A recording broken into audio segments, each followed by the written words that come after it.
Bonjour à tous, la séquence d'aujourd'hui portera sur une récupération analytique, donc sur une phase qui s'étale du J21 à J45. J21 a une cicatrisation cutanée qui est quasiment acquise, l'ablation des agrafes a été réalisée. On a un œdème qui est beaucoup moins présent, on a un genou qui tend à être sec.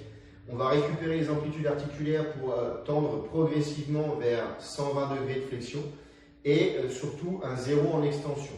On va marcher sans canne, ablation des cannes, et on va intensifier la récupération musculaire.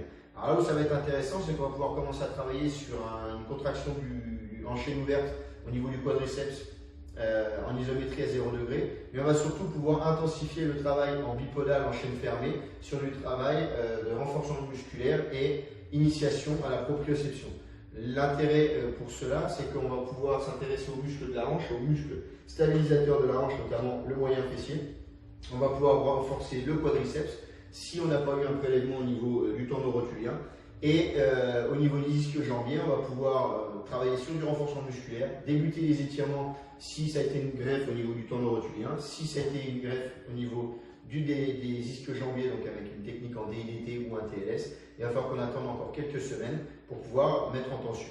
Il est important également de penser à renforcer les gastrocnémiens qui participent à la flexion du genou et également une bonne stabilité du genou en activité.